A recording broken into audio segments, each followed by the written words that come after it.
Mumbai क्रिकेटमधल्या Shivaji park Gymkhana या ऐतिहासिक क्लबच्या नव्या वास्तूचं आज लोकार्पण करण्यात आलं. मास्टर ब्लास्टर सचिन तेंडुलकरच्या हस्ते या वास्तूचं लोकार्पण करण्यात आलं. या सोहळ्याला मनसे अध्यक्ष राज ठाकरे यांच्यासह शिवाजी पार्क जिमखान्याचे अध्यक्ष प्रवीण अमरे आणि सचिव संजील खानोलकर हेही उपस्थित होते. गेली 1.5 वर्ष नूतनीकरणाच्या कामासाठी शिवाजी पार्क जिमखान्याच्या अनेक क्रीडा सुविधा या बंद ठेवण्यात आल्या होत्या. पण 1.5 वर्षाच्या प्रतीक्षेनंतर अखेर शिवाजी पार्क जिमखाना हा नव्या स्वरूपात क्रीडा रसिकांच्या समोर आलेला आहे.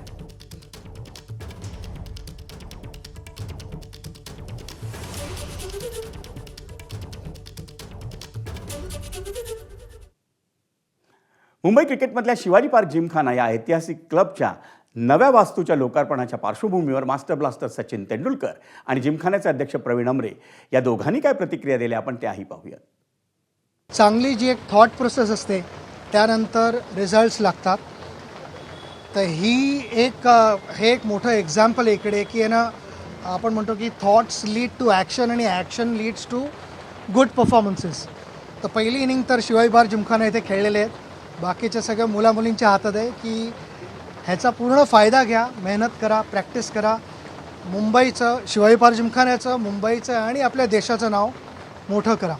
त्याच्या जनरेशनचे जे श्रेयस अय्यर आणि शार्दुल ठाकूर हे शिवाजी पार्क जिमखाना अकॅडमीचे प्रोडक्ट होते.